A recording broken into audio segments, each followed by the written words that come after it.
শরীফ করে দেখা হয়েছে 10 বছর যদি ধনীদের কাছ থেকে যাকাত নেওয়া হয় আর যারা পাবে তাদের কাছে সঠিকভাবে পৌঁছে দেওয়া হয়, 10 বছর পরে বাংলাদেশে যাকাত নেওয়ার জন্য একজন গরিব মানুষও খুঁজে পাওয়া যাবে না। বলেন আল্লাহু আকবার। এদিক খেয়াল করেন, মুসা আলাইহিস সালাম নাম শোনেন নাই? ডেকে বলে কারণ তোমার যাকাত দেওয়া লাগবে। কারণ ডেকে বলে মুসা আমি যাকাত দিতে পারবো না।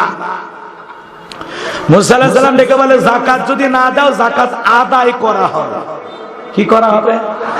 যাকাত তো দিতেই চায় না, বড় লোক, ওনার যাকাত আসছে 100 কোটি টাকা, কোন মতে 5-10 কোটি টাকা বিলেয়া নিজের 90 কোটি যাকাত নিজে মেরে খায়। কথা কয় না কেন? এরকম ধনী আছে না নাই? তাছাড়া মন খারাপ করতেছে নাকি? এমনি দেখে দিচ্ছি। আর আপনি যান কই না যে আমা কি কইলি নাকি? ওই এক জায়গায় ওয়াজ করছি, হ্যাঁ বাদশাহ বইয়ের কথা করছে, হুজুর আমার বউক আপনি কখন দেখলেন? এরকম কিছু লোক থাকে, আছে না নাই? তা আপনাদের উদ্দেশ্য করে বলতেছি না। এদিক ওনার যাকাত আসছে 10 লাখ, 2-1 লাখ টাকা কোনো মতে দিয়ে নিজের 8 লাখ যাকাত নিজে মাইরে খায়। ওরা তো ভালোভাবে দেয়া রে, সম্পদ জিনিস কি মানুষ এমনি এমনি দিবে? সকলের অন্তরে কি আল্লাহর ভয়? যারা খাঁটি মুমিন, খাঁটি আল্লাহওয়ালা, সে হিসাব নিকাশ করে দেবে। কথা বলে ঠিক কিনা? আর যারা কৃপণ তারা দিবে না। মুসা আলাইহিস সালাম ডেকে বলে কারণ যাকাত আদায় করা হবে। ডেকে বলতেছে মাথা গরম করিও না, আমার একটু সময় দাও, আমি একটু হিসাব নিকাশ করি। হে বাজান গো আমার, এই কারণকে আল্লাহ পাক এত সম্পদ দিয়েছিল, 70টা উট লাগতো চাবি বহন করতে। চাবি যদি এত হয় তালা কত, আর তালা যদি এত হয় সিন্ধুকে মাল কত, ছোট মাথায় ধরবে না। এইবার কারণ হিসাব নিকাশ করে দেখে 7 দিন 7 রাত যদি যাকাতের টাকা বিলানো হয়, এরপরেও টাকা দিয়ে শেষ করা যাবে না। এত কৃপণ মানুষকে এই পরিমাণে যাকাত দিতে পারে? কথা কোনাকে দেবে দেবে? এমনি তো কৃপণ, পায়ে স্যান্ডেল দেয় না ক্ষয় যাবে বলে, গায়ে জামা দেয় না ছিঁড়ে যাবে বলে। এ বাজার গো আমার, মনে করলে মুসা তো আমার ছাড়বে না, যাকাত আদায় করেই নেবে। তাহলে এখন কি করা যায়? এলাকা একটা 2 নাম্বার মহিলা ছিল, নাম হলো সবদা। সবদার কাছে যা বলে, সবদা তোরে 2 বস্তা টাকা দেব, আজকে আপাতত অ্যাডভান্স হিসেবে 1 বস্তা টাকা দিয়ে দিলাম। আগামী কালকে মুসা নবী যেই মজলিসে দাঁড়ায়া বয়ান করবে, ওই ভরা মজলিসে দাঁড়ায়া একবার শুধু বলবি, এই মুসা নবী দিনের বেলায় ওয়াজ করে আর রাতের বেলা আমি সবদার সাথে রাত কাটাই। বাস এতটুকু কথা বললে যথেষ্ট। বলার পরে তোরে আরো 1 বস্তা টাকা দেব। এই কথা বলে এই 2 নাম্বার মহিলা এই পতিতাকে 2 বস্তা টাকা দিয়ে কন্টাক্ট করলো। পরের দিন সকালবেলা আল্লাহ নবী মুসা আলাইহিস সালাম ওয়াজ করতেছে, হাজার জনগণ বৈশা বৈশা শুনতেছে। সবদা নামের মহিলা মুসা নবীর আলোচনা শোনার পর পাষাণ হৃদয় গইলা গেছে, চোখ দিয়া পানি ঝরতেছে। সুবহানাল্লাহ বলবেন না? এইবার কারণ খালি ইশারা দেয়, তাড়াতাড়ি দাঁড়া। মুসা যে কায়দায় ওয়াজ করেছে সব লোক তো মুসার দলে লোক হয়ে যাবে। সবদা বলে আর একটু শুনি, দিয়েছে তাড়াতাড়ি সবদা করে সবদাকে দাঁড় করায় দিয়ে। এইবারে 2 জন লোক যা বলে, সবদারে নেতা গতকাল রাত্রিতে 1 বস্তা টাকা দিয়েছে, আর 1 বস্তা টাকা রেডি আছে, তাড়াতাড়ি করে সাক্ষীটা দিয়া টাকাটা নিয়ে বাড়িতে যা। সবদা বলে না আর একটু শুনি। 2 জন 2 হাত জোর করে ধরে সবদাকে দাঁড় করায় দিয়েছে। যখন সবদার দাঁড়িয়ে দেখা, সবদাও যখন দাঁড়াইছে, কারণ তখন লাফ মেরে দাঁড়ায় বলে, এ মুসা ওয়াজ বন্ধ কর, তাকায় দেখ ওই কর্নারে 2 নাম্বার মহিলা দাঁড়াইছে, রতনে রতন সেনে। মুসা নবীকে সেনে ওটা 1 নাম্বার না 2 নাম্বারে? কথা কর না কেন? আজও পৃথিবীর জমিনে তাকায় দেখবেন ওই কারণ ডাইরেক্ট ডেকে বলে মুসা ওয়াজ বন্ধ কর। আজও যখন আলেম ওলামা হক কথা বলে, সুদের কথা বলে, ঘুষের কথা বলে, আল্লাহর আইনের কথা বলে, আল্লাহর শাসন ব্যবস্থার কথা বলে, আল্লাহর জমিন আল্লাহর দ্বীনকে প্রতিষ্ঠিত করার স্বপ্নের কথা বলে, তাদেরকেও টার্গেট করে বলা হয়, এই হুজুর ওয়াজ বন্ধ কর, তোর ওয়াজ লাইন ছাড়া। হুজুরের ওয়াজ লাইন ছাড়া না, তুমি বেটা তার সেরা। কথা কন না কেন? আজকেও যারা আলেম ওলামা হক কথা বললে, কোরআনের সঠিক কথা তুলে ধরলে, যারা আলেমদের ওয়াজে বাধা দেয়, ওরা হলো এই সমাজের ডিজিটাল কারুন, কারুনের আপন খালাতো ভাই।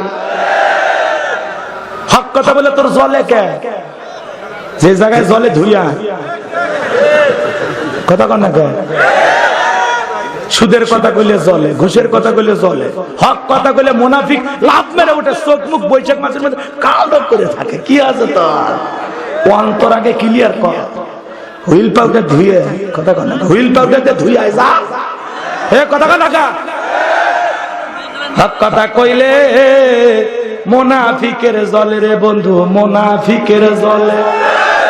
সুদের কথা কইলে সুদখুরিরই জলে রে বন্ধু, সুদখুরিরই জলে।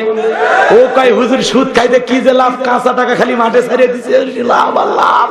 ওরে শয়তান, আখিরাতের ভয় নাই, টাকা নাড়তিছিস, ও টাকা এমন একটা অসুখ দেবে তোর 14 গোষ্ঠী বিক্রি করে ভালো হবে না। কথা কয় ঠিক কিনা? আগে তো মানুষ সুদ খাইতো গোপনে, বলতো এই টাকা দিলাম কাউরে কইও না, মানুষ সুদ করবে বলে সিসি করবে। আর এখন ওপেনে গ্রামে গ্রামে সুদের সমিতি, এক এক এলাকায় 4-5টা সুদের সিস্টেম। কারেন্ট সুদ, সপ্তাহের সুদ, মাসের সুদ, 6 মাসের সুদ, বছরের সুদ, খালি সুদ আর সুদ। এত সুদ খেয়ে হাত তুলে কয় রব্বানা আতিনা ফিদ দুনিয়া। আল্লাহ কয় তোর মতো সুদ করে দোয়া কবুল হবি না, কবুল হবে না। কথা কয় না কেন? রাগ করতেছেন? করেন, আমার সমস্যা আছে। আপনারা কি মনে করেছেন গাইবান্ধায় মাহফিল না করলে আমার দিন যাবে না? এলাকায় ভালোবাসি দেখে আসি, আর কিছুই না। কথা কন না কে? রাগ করতেছেন? এদিক খেয়াল করেন, হক কথা বললে খারাপ লাগতেই পারে, হক কথা বললে খারাপ লাগতেই পারে, বাবাও ছেলের বিরুদ্ধে যেতে পারে। কথা কন ঠিক কেন? আর আপনার তো এলাকার মানুষ, আমার সব কথা পছন্দ হবে, খারাপ লাগতেই পারে। কালকে সাইড দোকানের সমালোচনা এলো, ওয়াজ হলো, লেখা আছে তাফসীরুল কোরআন মাহফিল, সেগুলো বাদ দিয়ে সুদের কথা কই। পুরি বিশ্ব পণ্ডিত আছে না নাই? এত বড় ইসলামিক গবেষক থাকতে আপনারা আমারে দাওয়াত দিয়েছেন কে? ওরে সাইড দোকান থেকে আস্তে করে তুলে মাইক নিয়ে এসে কবেন ওয়াজ কর, 5 মিনিট ওয়াজ করে পায়জামা মাইকে ফেলে দিবি। কথা ঠিক কিনা? রাগ করতেছেন আপনারা? অতি সোজা পাগলা। এদিক খেয়াল করেন, লিল্লাহি তাকবীর।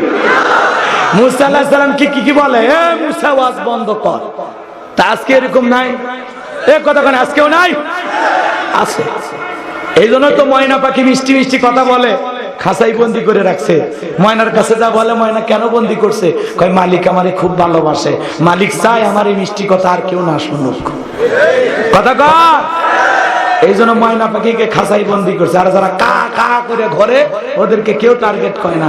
ময়না পাখিকে আদর করে খাঁচাই বন্দি করেছে। কথা বলে ঠিক কিনা?